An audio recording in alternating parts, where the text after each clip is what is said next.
A nível nacional e internacional, qual é o conhecimento e o apreço geral da obra do Bavinck? E como que ele pode contribuir para o nosso contexto? Legal.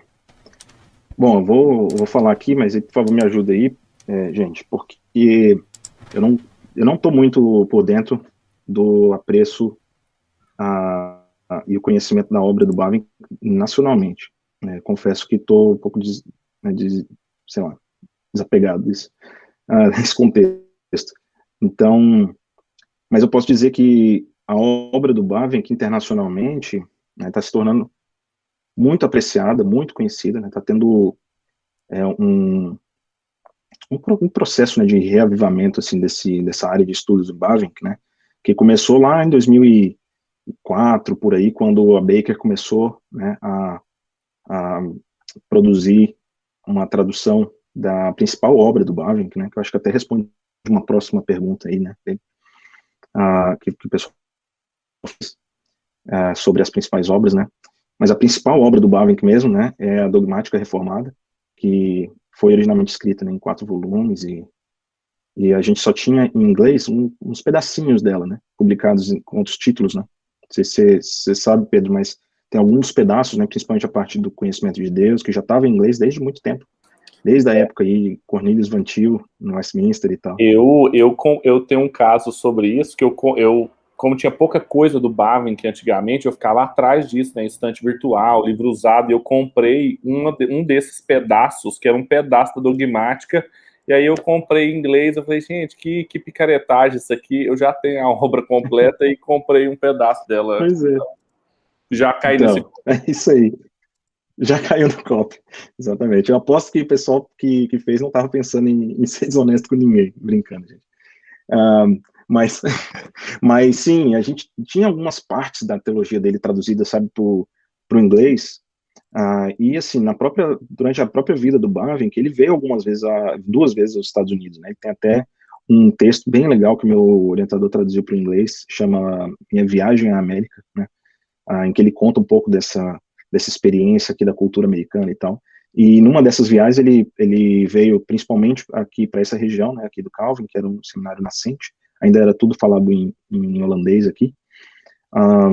E depois, numa segunda oportunidade, ele também foi a Princeton, né, onde ele entregou as conhecidas palestras Stone, né, que viraram aí o livro que a gente até tem em português também, né, a Filosofia da Revelação. E, assim, a gente já tinha, né, um contato, né, a igreja já tinha um contato com a obra do Bavinck em língua inglesa, né, mas ainda pouco. Ele tinha também algumas obras já traduzidas, por exemplo, Filosofia da Revelação, que eu acredito, se não me falha a memória, que até ele mesmo que fez a tradução para o alemão, né, e já tinha muita coisa também, algumas coisas em alemão, tá? Então, mas assim, o legado dele, assim, o pessoal que conhecia Bavinck, então, era gente que tinha estudado com ele, né? Ou gente, assim, do ambiente holandês, nos Estados Unidos, né? Como, por exemplo, eu já citei aqui o Cornelius Van Til, né? Que deu voz para ele bastante no Westminster. E aqui no Calvin você teve gente como também o Anthony Huckman, você teve outras pessoas que eram estudiosos, né? Escreveram suas teses a respeito dele. E, de forma bastante notável, né? O principal canal, né, de comunicação das ideias do Bavinck em inglês era cara, tô perdendo aqui o grande sistemático daqui do Calvin. Puxa vida, perdi o nome dele. O John Bolt? Não, da época do passado. Todo mundo tem essa sistemática dele aí no Brasil. Berkoff? Berkoff. Então, Berkoff, ele era um cara que assim, até depois o pessoal descobriu, né, quando traduziram as obras do Bavinck para o inglês, descobriu que ele tinha copiado muita coisa. Né? Para os padrões de hoje, ele seria um plagiador, como é que fala isso? Não sei. Plagiacionista. Então, ele era um cara assim que falava muito as ideias do Bavinck, né? Mas, bom, em 2000 e pouco, a gente começou a ter aí traduções, né, realmente, assim, de pedaços significativos da obra, com a dogmática reformada, e imediatamente isso foi traduzido para o coreano, isso foi traduzido para o português pela cultura cristã, e vários dos seminários, principais seminários, começaram a adotar as obras do Bavinck como texto obrigatório, né? No mundo não reformado também, ele começou a tomar, o pessoal começou a tomar mais conhecimento, e aí, essa foi a primeiro avivamento, assim, sabe? E aí depois você tem agora um segundo avivamento, que eu diria, nessa área de Bavinck, que é justamente com o James Eglinton, né, que é o meu orientador. Ele fez uma obra muito legal, e onde ele está posicionado, né, ele está em Edimburgo, então ele não está nem nenhum dos dois lugares tradicionalmente onde você estudava Bavinck, né, que era Holanda e Estados Unidos, né? Inclusive, deixa eu te fazer uma interrupção aqui, que eu ia fazer essa pergunta no final, que foi até uma das coisas que uma vez a gente conversou. Tradicionalmente, tinham dois Bavincks, né? Tinham duas leituras, tinham duas recepções do Bavinck, um Bavinck ortodoxo e um Bavinck moderno, né? Em cada um dos lugares. Isso seria legal também falar. Eu acho que você ia falar sobre isso agora. Exatamente, eu ia falar sobre isso. Então, o Eglinton, ele apareceu em Edimburgo, né, e ele não era o primeiro que estava estudando ele na Escócia, né, teve um outro cara antes dele, o Brian Madsen, que escreveu uma excelente dissertação lá em Aberdeen, e eu recomendo todo mundo pegar esse livro. Assim, se ele não está traduzido em português ainda, eu acho que não está, cara, a gente devia fazer isso. Bora fazer isso, Pedro e Kaique, a gente devia fazer, cara, e lançar.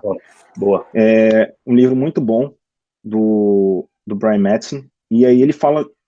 ele começa a colocar essa ideia, né, dessas interpretações antigas, né, do Bavinck, em que o Bavinck era uma pessoa meio conflitada internamente, assim, sabe? A hora ele escrevia coisas mais ortodoxas, a hora ele escrevia coisas mais modernas, e aí você tinha realmente dois grandes grupos, né, de intérpretes, né? Você tinha gente, principalmente na Holanda, né, pegando o Bavinck e interpretando ele assim, como um grande teólogo que estava quebrando, né, com a tradição reformada clássica e colocando ele realmente assim como um ponto desse de inflexão, né, de sair de um molde escolástico, né, da teologia do século XVII, século XVIII, do protestantismo, para uma coisa mais século XX, e eles apontam corretamente o Bavinck como, inclusive, uma das influências do Barth, né? Barth, aquela ideia do Deus Dixit, né, dele, diretamente até atribuída mesmo ao Bavinck, né? Então, assim, você vê realmente, sim, algumas continuidades, né? Tem uma outra pergunta que eu já vou responder também, o pessoal fala assim, né, dentro das principais fontes, né, do Bavinck, que ele estava utilizando, né, além de talvez Calvino, né, e Agostinho, né, que são os principais influências dele, em terceiro lugar vem Schleiermacher, né. Então, assim, o pessoal que lê ele como um teólogo moderno, eles entendem alguma coisa, entendeu? Tem uma razão, sabe, deles estarem entendendo uma coisa nova, entendeu? Que o Bavinck está fazendo dentro da seara, né, da teologia reformada clássica, sabe? Não é exatamente a mesma coisa. Talvez você possa colocar aí, de alguma forma ou de outra, alguma oposição. A gente pode falar um pouco mais sobre isso, né? Sobre o que seria isso, né? Algum certo tipo de oposição em relação ao passado, sabe? Ao modelo escolástico, né? Então ele está bebendo, sim, né, de fontes modernas, ele está tentando dialogar com essa filosofia moderna, né? Ele abraça bastante coisa que parece vir direto de Hegel, né? E outros, Schelling e outros idealistas, né? Então, realmente, o pessoal que estava interpretando ele, principalmente em Amsterdã, né? Como, poxa, o primeiro que, né, na nossa linha, né, de neocalvinismo, estava quebrando com esse paradigma. Já o pessoal aqui de Grand Rapids, principalmente, estava interpretando ele assim, não, como o grande campeão, né, da teologia escolástica, né, e fazendo aquela continuidade entre Tomás de Aquino e Bavinck, né. Então, você tinha realmente assim duas pessoas dois grupos que olhavam para o mesmo autor e chegavam com conclusões bem diferentes. Aí, como é que eles explicavam isso, né? E eles conviviam bem porque eles entendiam assim, não, existiam algumas partes do Bavinck que ele não tinha, alguns momentos em que ele não tinha quebrado completamente com o paradigma, e outras olhavam e falavam assim, não, e essas outras partes aqui ele tinha. Então, quer dizer, às vezes esse aqui é o Bavinck moderno que está escrevendo, não, às vezes esse aqui é o Bavinck ortodoxo, né, e tal. Então, o engraçado é que o próprio Bavinck escreveu um texto, né, Ortodoxia e Modernismo, né, que ele fala um pouco sobre essas duas coisas como assim, coisas que ele relativiza um pouco, né, a importância de você ser moderno e a importância de você ser ortodoxo. As pessoas não davam muita atenção, acho, para esse artigo. É um artigo que foi traduzido mais recentemente também. Então você tinha essa visão antiga, né, de um autor conflitado internamente, né. E aí o Eglinton é até engraçado, porque assim, por que ele, no meio, né, do caminho entre Estados Unidos e Amsterdã, em Edimburgo, por que ele foi importante, né? Porque ele fez uma leitura do Bavinck entendendo ele pelas próprias palavras. Então ele rejeita a ideia de que existem dois Bavincks, né? Duas formas diferentes de você interpretar o mesmo autor, dependendo do que ele está escrevendo, e começa a falar assim, tá, mas se ele realmente quisesse dizer isso, né, como um pensamento coerente, né?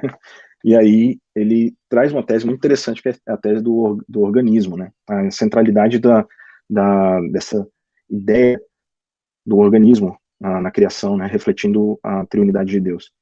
E eu acho que explica muito bem, né? E foi um livro que me cativou, né, quando eu estava começando a estudar um pouco sobre Bavinck.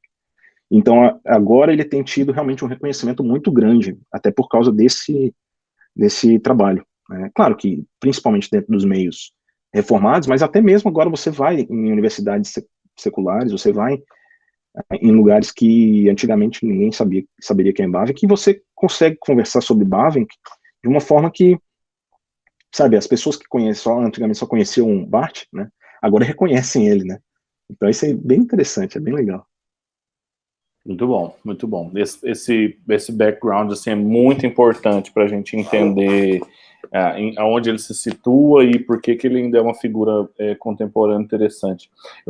A gente lendo Filosofia da Revelação, conversando com alguns estudantes que estão no contexto assim, das universidades aqui do Brasil, que giram em torno muito da ciência das religiões, né? As PUCs e até mesmo algumas federais aqui.